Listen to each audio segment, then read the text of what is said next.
Tantito se van, leen el libro y bueno, vienen. Bueno, aquí hay una pregunta que nos hizo Mindful Dentistry.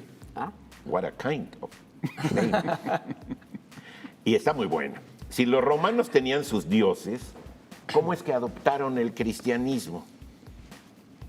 Es Buena buena. pregunta. Es buena. Buenísima pregunta. Muy buena pregunta que nos lleva a un tema amplísimo, pero bueno, digamos que podría responderse de forma muy sencilla diciendo, pues nada impide que uno cambie de religión. La gente cambia de religión todo el tiempo, aunque claro, poca gente, pero la gente cambia de religión en principio y sobre todo hay que recordar que es como muy excepcional. Quizá la norma histórica no es que cada quien decida qué religión toma. Y la norma histórica más bien ha sido que desde el poder puedes hacer que la gente cambie de religión. Y eso yo creo que es una de las claves importantes.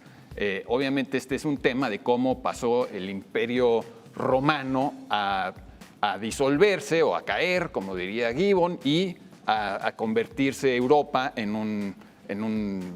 una zona de extenso cristianismo, ¿no?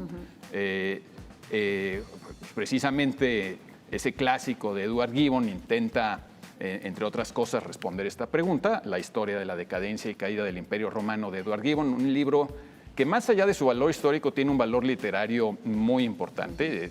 Está escrito de una forma, con incluso con esa ironía británica que es muy agradable. Hay una versión completa en Turner y hay una versión sucinta, no recuerdo ahorita, seleccionada, no resumida, sino seleccionada. No sé si en Taurus es una... mira, ahí hay una. Borges hizo una traducción de unos pedazos del... Sí, es muy recomendable y tiene un valor literario importantísimo. También tiene un valor histórico, aunque hoy, digamos, se ve su visión de la caída del Imperio Romano como algo más o menos simplista. Gibbon lo que decía era que había dos causas principales. Una interna, que fue el cristianismo, o sea que el Imperio Romano cayó por el cristianismo, y una externa, que eran los bárbaros.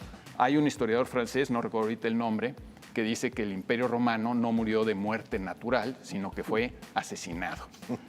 Y hay en otro libro más o menos reciente que cita más de 200 causas que provocaron la caída del Imperio Romano y el ascenso del cristianismo. Entonces, desde luego, no es algo que pueda responderse así como fácilmente. De hecho, en la historia, pues siempre no es fácil determinar una sola causa. Siempre hay algo detrás y todo ocurre simultáneamente y hay un montón de causas que provocan las cosas. Pero sí se pueden destacar, creo yo, algunas de las causas del ascenso del cristianismo en ese contexto donde antes pues había multiplicidad de dioses, que a lo mejor, bueno, no a lo mejor, sin duda la idea que tenían los antiguos griegos, romanos y otros pueblos de lo que eran los dioses, pues no cuadra muy bien con la idea del Dios único, omnipotente, omnisciente. O sea, son dos ideas incluso de la divinidad diferentes.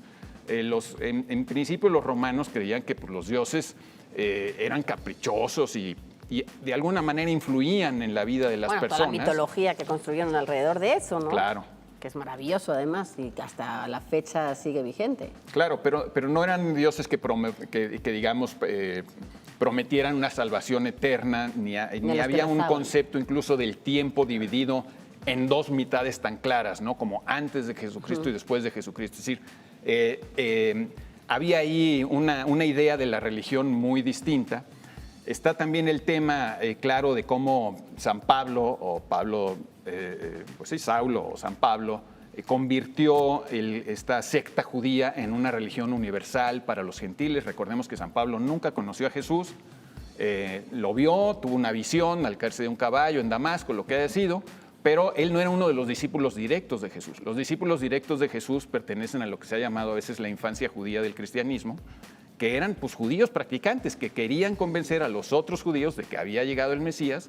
Y San Pablo tomó eso, pero lo convirtió realmente en una religión universal para los gentiles. Nosotros somos los gentiles, ¿no?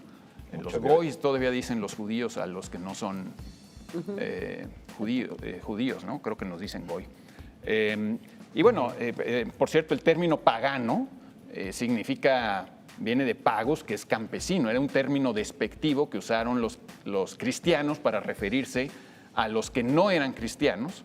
Obviamente, desde el punto de vista de los que hoy llamamos paganos, que era un término, insisto, despectivo, que significa campesino, de donde viene paisano, país, incluso propaganda viene de la misma raíz pagus.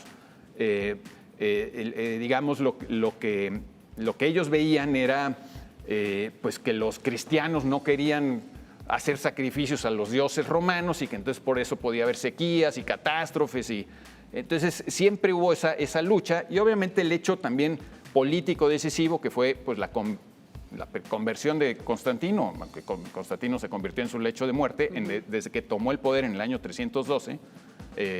Tomó los símbolos en esta visión que tuvo en el consejo que le dieron de tomar la cruz como un símbolo para vencer a un enemigo político en una famosa batalla en un puente a las afueras de Roma. Magencio, el usurpador Magencio, confió en el Dios de los cristianos y venció, ¿no? Y nox signo vinces. Hemos hablado de eso aquí en más de una ocasión. Y bueno, pues eso convirtió al cristianismo de ser una religión perseguida, como había sido con Diocleciano, hacía nada, a ser una religión permitida gracias al edicto de Milán que promulgó el propio Constantino.